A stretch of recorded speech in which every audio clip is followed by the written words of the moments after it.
I met the man of my dreams on the corner of 7th Street and Avenue A. Just kidding. I met him on Grindr, and then we met on the corner of 7th Street and Avenue A. Here's how I knew he was the man of my dreams and what happened when I came out to him as poly. But first, hey there. If you don't already know me, my name is Brian G. Murphy. I'm an activist, educator, and certified relationship coach, and I'm here to help you build and sustain relationships that are fun and fulfilling. So, do people still do storytime videos? This is a story time. When I say that he was the man of my dreams, oh my God, do I mean it. He had that hair that was both expertly coiffed and also looked like it was windswept. He had this charming Australian accent, and I would come to find out later that he had a trim body and a big We clicked, just clicked. The conversation flowed, the chemistry was instant. He was that kind of guy that you could talk to about the refugee crisis in Australia and then transition into workout routines and then transition into pop music. I know, because we covered all three of those that first evening. In the morning, we swapped numbers and I walked him to the corner and then pointed him in the direction of the subway back to Bushwick. On our second date, a few days later, it was even more amazing. He was looking dapper AF, and I was thankful that I had recently thrown away all of my white t-shirts that used to comprise my wardrobe and got some hip young professional clothes for a new job that I had just started. You know how when you have something to tell someone and you have no idea how to work it in a way that isn't completely fucking awkward? And not only that, this thing that you have to tell them is going to completely change the trajectory of the going so great evening that you're having. Yeah, I'm on a collision course for that right now. I manage somehow to bring up that I have a boyfriend, and not just any boyfriend, but a boyfriend that I'm moving in with in 2 weeks. And there it is. It happens. That change that I was so afraid of happens. He bristles.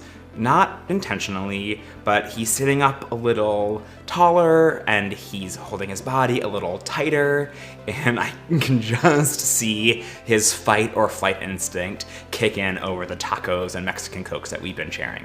He's calm and understanding and asks fewer questions than I was expecting, and we continue on our date, wandering through Soho, and it's still super charming. And then it's time to wind down and say goodbye, and we kiss goodnight. And it's just a peck on the lips and nothing else. That's it. So we go on a few more dates, and each one starts and ends with the short kiss on the lips, but nothing else. They're completely devoid of any other physical intimacy. And as each date goes on and on, it becomes more and more painfully clear to me that this isn't going anywhere. We're not building towards anything. And so I start recategorizing our time together from dates to maybe dates to probably just friends hanging out. But each time that we hang out and nothing happens, I still find myself more and more and more smitten with him. And then it happens. This is how I know that he is the man of my dreams. Or at least how I know that I'm the man of his dreams, because he just straight up tells me. Okay, so we're sitting on my bed watching Please Like Me, which is this amazing Australian sitcom / drama that is gay and amazing. You should totally check it out if you haven't already. But so we're sitting on my bed watching Please Like Me, and he just like straight up says it. He says, "I don't know what to do because you're exactly the type of guy that I'm looking for, except you're taken." And I'm just like, taken. Now I'm the one bristling a little bit, and I try to share that while I have a boyfriend, I am very much still available and very much still interested, but he just like doesn't quite know what to do with that. And if we talk more about it, I don't remember. At this point, the whole night becomes a blur. Fast forward to, I'm walking into the subway, we're standing at the top of the stairs, saying our goodbyes, and he pulls me in and kisses me. And this is not one of those quick little short pecks on the lips we've been doing. This is a full-blown makeout. It's passionate, there's sparks again, I'm feeling it, I'm like, yes, we are back on track. This is how it happens.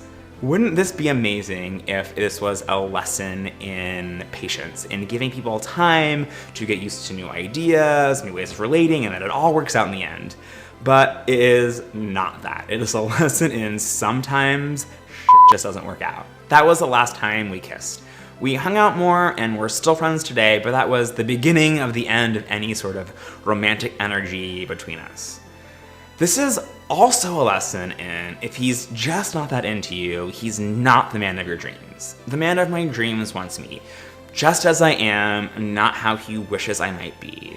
It doesn't matter how pretty someone is, or how many of the right credential boxes they check off, or how good the sex is. If he doesn't want you just as you are, if he doesn't love you in the ways that you need to be loved, if he doesn't share the core values that are nearest and dearest to you, he's the man of your dreams, only in your dreams. You've got to let him go.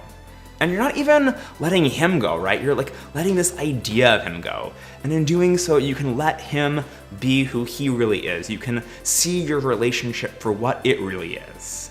And you're gonna need this practice in seeing things how they really are so that you can spot the ones that matter most when they enter your life.